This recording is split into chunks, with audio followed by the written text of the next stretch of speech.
Hello everyone, welcome to global academy. आज की इस वीडियो में हम इंडस्ट्रियलाइजेशन से रिलेटेड इंपॉर्टेंट एमसीक्यूज डिस्कस करेंगे।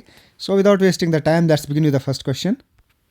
What characterized India's industrial landscape before the economic reforms of 1991? 1991 से पहले जो रिफॉर्म्स हुए थे 1991 में, उससे पहले जो इंडिया का इंडस्ट्रियल लैंडस्केप था उसकी क्या कैरेक्टरिस्टिक्स थी? तो इसका करेक्ट ऑप्शन है A part, heavy reliance on public enterprises. A part. Question number 2. Which term describes the complex licensing system in India? India's industrial policy pre-1991. So industrial policy 1991 से पहले जो इंडिया में complex licensing system था उसके क्या कौन सी term उसको describe करती है? तो इसका करेक्ट ऑप्शन है B part, license Raj. What was the pivotal shift in India's industrial policy post 1991 reforms? 1991 में जो रिफॉर्म्स हुए थे तो उसमें सबसे जो बुनियादी शिफ्ट है वो किस में हुई थी? तो करेक्ट ऑप्शन है इसका C part, liberalisation and allowing easier entry of for industries. Next question, which sector became more significant in key industries due to privatisation in India? अब इंडिया में जो प्राइवेटाइजेशन हुई तो इसमें कौन सा सेक्टर सबसे ज़्यादा सिग्निफिकेंट हो गया? सो इसका करेक्ट ऑप्शन है D part, private sector. Next question, what was one of the major aimed at integrating India into global economy? सबसे मेजर एम क्या था इंडिया को इंटीग्रेट करने का into a global economy? Correct option है इसका C part, encouraging foreign direct investment. C part. Question number 6, what was the partially made convertible on the concurrent account as a part of foreign exchange? Foreign exchange reforms को foreign exchange reforms है किसको convertible बनाया गया on the current account? So इसमें जो convertible थी वो बनाई गई थी इंडियन करेंसी. इंडियन करेंसी को पार्शली कन्वर्टिबल बनाया गया था on account of current account. That was a part of foreign exchange reforms. Next question, what was one of the major aimed at integrating India into a global economy? India को global economy में integrate करने के लिए कौन कौन से measures लिए गए थे, इनमें से कौन सा एक है? सो फिफ्थ है इसका C part, encouraging foreign direct investment. It was one of these measures. Next, what was partially made convertible on current account as a part of foreign exchange reforms? ये repeat हो रहा है क्वेश्चन. इसका correct option है Indian currency. Next question, how did liberalization contribute to advancement in sectors like information technology? So information technology में liberalization का क्या contribution रहा? सो इसका बी पार्ट है, by facilitating the inflow of foreign technology. Next, what became a driving force behind industrial growth in India due to private sector's focus? So कौन सी चीज़ driving force बनी behind the industrial growth in India due to private sector? So इसका correct option है 8 का B part, entrepreneurship and innovation. Question number 9, what social and economic changes does industrialization bring about?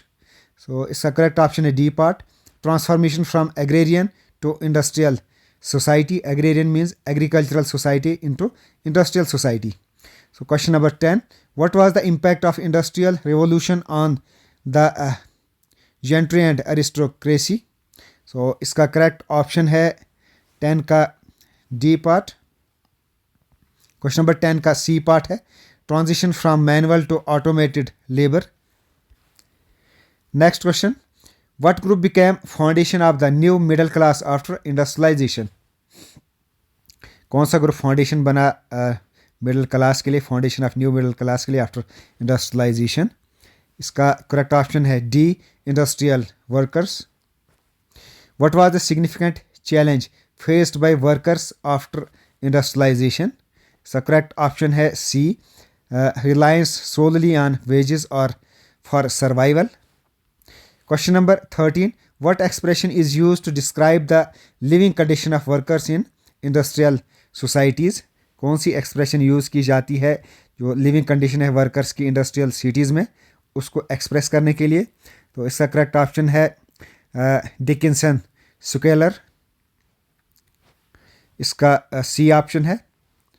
Next, what legislation was enacted in response to the plight of industrial workers? Correct option है इसका C part, legislation to alleviate workers conditions. Next question, what was the primary reason for the waves of outrage and anger among general public during industrialization? General public में industrialisation के दौरान जो anger और आउटरेक पाया गया था उसका प्राइमरी रीज़न क्या था? तो इसका करेक्ट ऑप्शन है 15 का C part, stripping away of old ways of life without adequate compensation. Question number 16, which movement found autonomous expression in Chartism and Luddism during industrialisation? Question number 16, इसका correct option है B part, working class movement. What contributed to stabilisation of domestic market during industrialisation? इसका correct option है A part, slower growth rate. 18, what characterised England's control over international trade during 19th century? 19th century में international trade पर India का जो control था उसकी main characteristics. 18 इसका correct option है D, exports of manufactured goods. What sector experienced substantial expansion of India due to increased role of private sector? Correct answer है इसका C part, services and manufacturing. What concern emerged regarding rising private sector growth in India? Correct answer है इसका C part, environmental impact. What did governments regulatory framework aim to ensure during industrialisation? Question number 21, इसका B part है consumers protection. Next, in what initiative did India focus on fostering an innovation driven economy? Innovation driven economy को foster करने के लिए India में किस चीज़ पर ज़्यादा फोकस किया गया? So question number 22, make in India, B part. Question number 22, make in India. Question number 23, what is the role of policy makers regarding the benefits of industrialization and private sector growth? Industrialization और private sector growth में जो policy makers है उनका क्या benefit रहता है? So इसका correct option है B, inclusivity.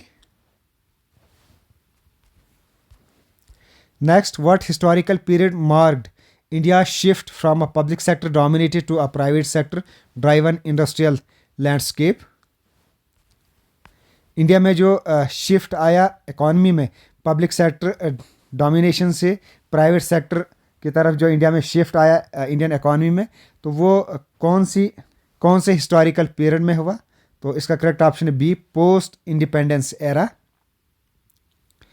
Next question, what role did private sector play in India's industrial trajectory?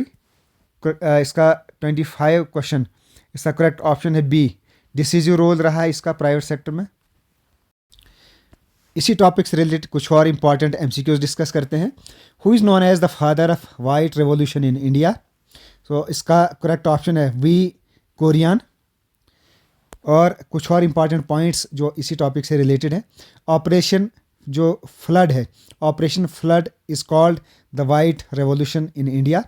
जो वाइट रेवोल्यूशन इन इंडिया हुआ that is related to dairy sector. So operation flood, इसको white revolution भी कहा जाता है। Operation flood ये एक mission है to increase the performance of dairy sector. Operation flood इसको लॉन्च किया गया था 1970 में by national dairy development board during the time of 4th 5-year plan. Then father of green revolution in India ये हैं MS स्वामीनाथन। तो ये कुछ और इम्पॉर्टेंट क्वेश्चंस हैं जिनको मैंने अपने नोट्स में, जो मैं ऑलरेडी आपको दे चुका हूँ, उनमें मैंने डिस्कस नहीं किया, तो मैंने कोशिश की है कि इन MCQs के थ्रू उनको मैं यहाँ डिस्कस करूँ। नेक्स्ट क्वेश्चन है इसी टाइप का, blue revolution it is related to, ये है blue revolution it is related to fishing revolution. तो ये कुछ इंपॉर्टेंट रेवोल्यूशंस इन इंडिया है जिनको आपने तैयार करना है, जैसे black revolution it is related to petroleum production, blue revolution related to fish production. इसी तरीके से बहुत सारी ये रेवोल्यूशन, इनका आप स्क्रीनशॉट ले सकते हैं और इनको आप नोट कर सकते हैं। देन ये भी हैं कुछ, इनको भी आप इनका स्क्रीनशॉट ले सकते हैं। Next important question, the main source of income in India is primary sector, secondary sector, tertiary sector, none of the above. तो इसका है tertiary sector. Tertiary sector, service sector, ये प्राइमरी सेक्टर है of income for entire country which accounts for 50% of total GDP. That means ये जो tertiary sector है इसको service sector भी कहते हैं। कभी कभी पूछा जा सकता है क्वेश्चन के सर्विस सेक्टर को कौन सा सेक्टर कहा जाता है, primary sector, secondary sector, tertiary sector या none of the above. So tertiary sector it is related to service sector and it accounts for 50% of the total GDP, ये आपको याद रखना है। इन इस sector India's maximum population is employed. अब India में जो जीडीपी है वो 50% से ज़्यादा टर्शियरी सेक्टर से आती है, लेकिन जो पॉपुलेशन है, जो एम्प्लॉयड है, तो वो आपको बताना है कि वो सबसे ज़्यादा किस सेक्टर में है। अब ये है ज़्यादा प्राइमरी सेक्टर में। Primary sector contributes to more employment in India. So India में जो इकॉनमी है ये इसके 3 सेक्टर्स हैं, primary, secondary and tertiary sector. Primary sector ये एग्रीकल्चरल रिलेटेड है, secondary sector it is industry related and tertiary sector it is service related. अब कभी कभी पूछ लेते हैं कि कौन से सेक्टर से ज़्यादा जीडीपी आती है, तो मैंने इन तमाम चीज़ों को यहाँ एक्सप्लेन करने की कोशिश की जो एग्ज़ाम से रिलेटेड है। सेक्टर जिसका शेयर है जीडीपी में सबसे ज़्यादा, so tertiary sector 60%, secondary sector 28% और primary sector contributes 12% in India GDP. Then sector share by work force, अब वर्क फोर्स सबसे ज़्यादा किस में ज़्यादा अवेलेबल है, कौन कंट्रीब्यूट करता है ज़्यादा, यानी किस सेक्टर में सबसे ज़्यादा वर्क फोर्स है। सो प्राइमरी सेक्टर में 51% वर्क फोर्स है, यानी इसमें सबसे ज़्यादा लोग एम्प्लॉयड हैं। देन टर्शियरी में 27% और सेकेंडरी में 22%। अब प्राइमरी सेक्टर में कभी कभी पूछा जाता है कि कौन कौन से फील्ड इसमें आता है, प्राइमरी सेक्टर में क्या क्या इंक्लूड है। सो इसमें एग्रीकल्चरल चीज़ें ज़्यादा आती हैं, जैसे वीट हो गया, राइस हो गया, then forestry, animal husbandry, fishing, poultry, farming, mining. कभी एक पेपर में मैंने देखा था, वहाँ पूछा गया था आपसे कि माइनिंग जो है ये इंडिया के किस सेक्टर से रिलेटेड है, तो it is related to primary sector. Then secondary sector, quarrying, manufacturing, it is included in secondary sector. यानी मैन्युफैक्चरिंग और क्वेरिंग ये तमाम चीज़ें सेकेंडरी सेक्टर में आती हैं। अब जो कॉटन है, कॉटन तो प्राइमरी सेक्टर में आता है, लेकिन कॉटन से क्लॉथ बनाना, तो ये जो काम है मैन्युफैक्चरिंग का जो काम है it is included in secondary sector. तो टर्शियरी सेक्टर में क्या क्या आता है, trade, transport, communication, banking, education, health and tourism, ये तमाम चीज़ें आती हैं टर्शियरी सेक्टर में। ये भी आपको याद रखनी है कि प्राइमरी सेक्टर में क्या क्या आता है, सेकेंडरी में क्या आता है, टर्शियरी में क्या आता है। देन सर्विसेज भी इसी में आती हैं, इंश्योरेंस, ये तमाम चीज़ें टर्शियरी सेक्टर में आता है। Next question which are the following statement is true regarding India's trade balance. So इसका करेक्ट ऑप्शन है ए पार्ट,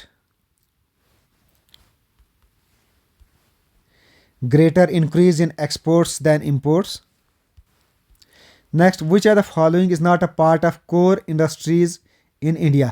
इंडिया की जो कोर इंडस्ट्रीज हैं उसमें इन 4 में से कौन सी चीज़ नहीं आती है। Pharmaceuticals, it is not a part of core industrial sector of India. So there are 8 core industries in India, ये आपको याद रखनी है। तो वहाँ पूछा जा सकता है, जैसे मैंने ऊपर क्वेश्चन बनाया भी है कि इनमें से कौन सा नहीं है, तो फार्मास्यूटिकल इसमें नहीं है। अब इसमें कौन कौन आते हैं, coal, crude oil, natural gas, refinery products, fertilizer, steel, cement and electricity. They are 8 core industrial sectors in India. Next, primary sector of economy is related to which are the following. So primary sector इसमें से कौन सा रिलेटेड है। So correct option है agriculture. जो agricultural activities है they are related to primary sector. जो मैंने ऊपर डिटेल आपको बताई उसी से रिलेटेड ये मैंने कुछ क्वेश्चंस बनाए हैं। नेक्स्ट इंपॉर्टेंट क्वेश्चन है, what is the primary aim of make in India.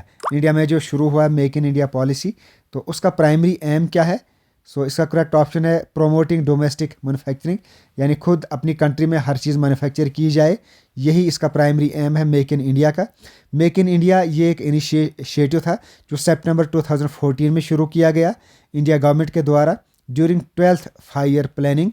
ये डिटेल याद रखनी है आपको, इसमें से क्वेश्चन पूछा जा सकता है।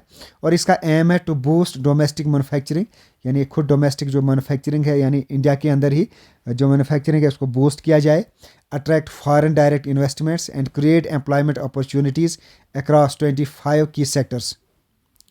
Next, by simplifying regulations, enhancing infrastructure, promoting skill development, showcasing India's potential, the policy seeks to improve the ease of doing business. अब इसका मेन एम क्या है, जो मेक इन इंडिया है इसका मेन एम क्या है ये आपको याद रखना है। It's tries to transform India into global manufacturing hub and contribute to its economic growth. Next question, where was the first steel industry setup in India. सबसे पहले स्टील इंडस्ट्री कहाँ लगाई गई थी, जमशेदपुर में। So it was established by Jamshedji Tata, also known as father of Indian industry, in 1907। So ये थे industrialization से रिलेटेड कुछ और important questions. So I hope आपको वीडियो पसंद आई होगी। Okay, thanks, best of luck.